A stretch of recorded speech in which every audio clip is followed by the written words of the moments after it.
You're at home, watching the game, maybe you've got friends over, the volume creeps up, then comes that knock.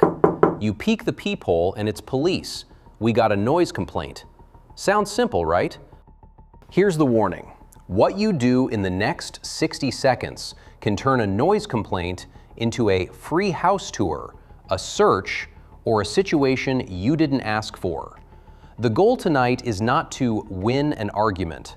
The goal is to end the encounter quickly, safely, and without giving away your rights. The biggest principle is this: your home is your most protected space under the Fourth Amendment. Police generally need a warrant to enter your home. A noise complaint is not a warrant.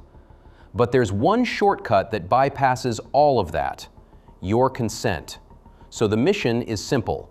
Be polite and cooperative without ever giving consent to enter or search.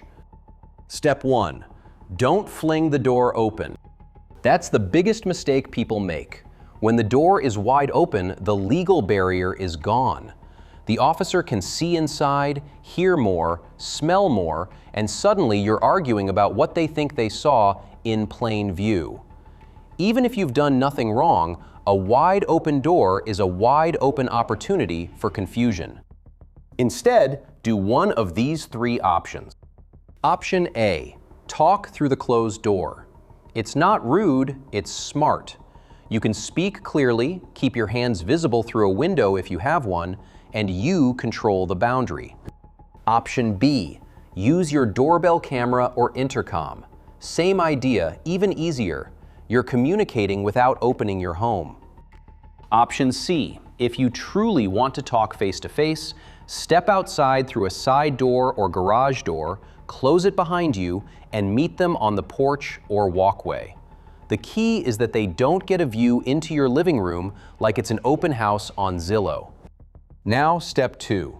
Give them the shortest, calmest response that resolves the problem. Remember, a noise complaint is usually about one thing: volume. So handle the volume and end the conversation. Here's a clean script that works without admitting anything dramatic. Officer, I understand. We'll keep it down starting now. Thanks for letting me know. Have a good night. That's it. Short, polite, solution-focused. No story time, no debating neighbors, no, actually, my cousin's a DJ. You acknowledge it, you fix it, you conclude it. If you want a simple memory trick, it's the 3 A's. Acknowledge, apologize if you want, assure, action. But keep it tight. The more you talk, the more you accidentally create issues that weren't there. Now, step 3. Expect the "can I just come in" tactic. They'll often say something like, "I just need to pop my head in," or "I want to make sure everyone's safe." That is a request for consent. Your answer should be respectful, clear, and repetitive. Respectfully, officer, I do not consent to any entry or any searches without a warrant. Don't add reasons. Don't debate. Don't explain your life philosophy. Just repeat it calmly. If you want to offer a de-escalation bridge, you can add, "Everyone here is fine and we're keeping it down." Then stop talking. If they push again, you don't escalate. You just go on repeat like a broken record that's saving you thousands in legal fees. I don't consent to entry or searches without a warrant. Step 4. If they ask for your ID. A lot of people panic here. In many situations involving a simple noise complaint at your home, you are not required to provide ID if you're not being detained for a crime. But laws vary by state, so here's the safest way to handle it without getting into a roadside law school seminar on your porch.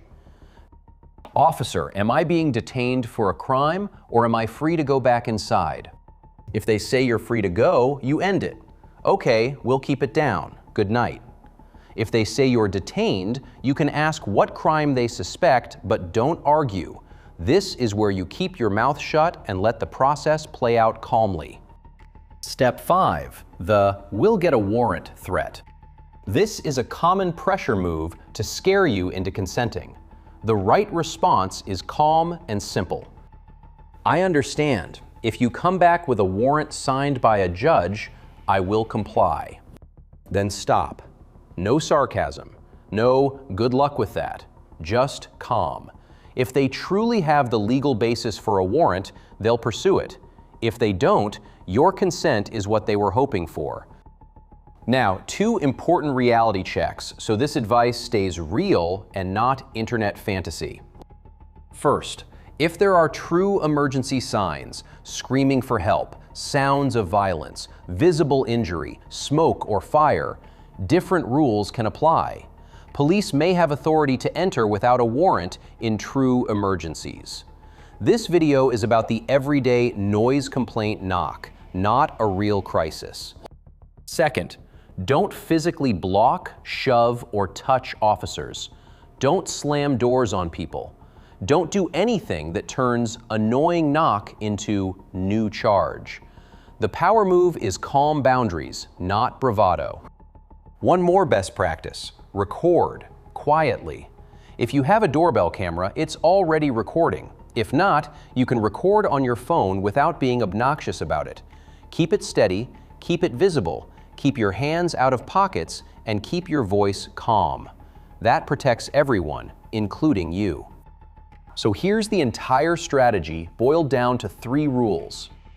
Rule 1, don't open the door wide. Talk through the door, through the camera, or step outside and close the door behind you. Rule 2, solve the actual problem fast. I understand, we'll keep it down starting now. Have a good night. Rule 3, never consent to entry or searches. Respectfully, I do not consent to any entry or searches without a warrant. If you want a bonus tip that saves people all the time, don't let embarrassment make you over-cooperate. People think, if I just show them inside, they'll leave. That's backwards. Consent is the thing that can extend the encounter, not end it. Next, I can do the follow-up everyone asks for. What to do when the officer says, if you don't open the door, I'll arrest you for obstruction, or I can come in anyway.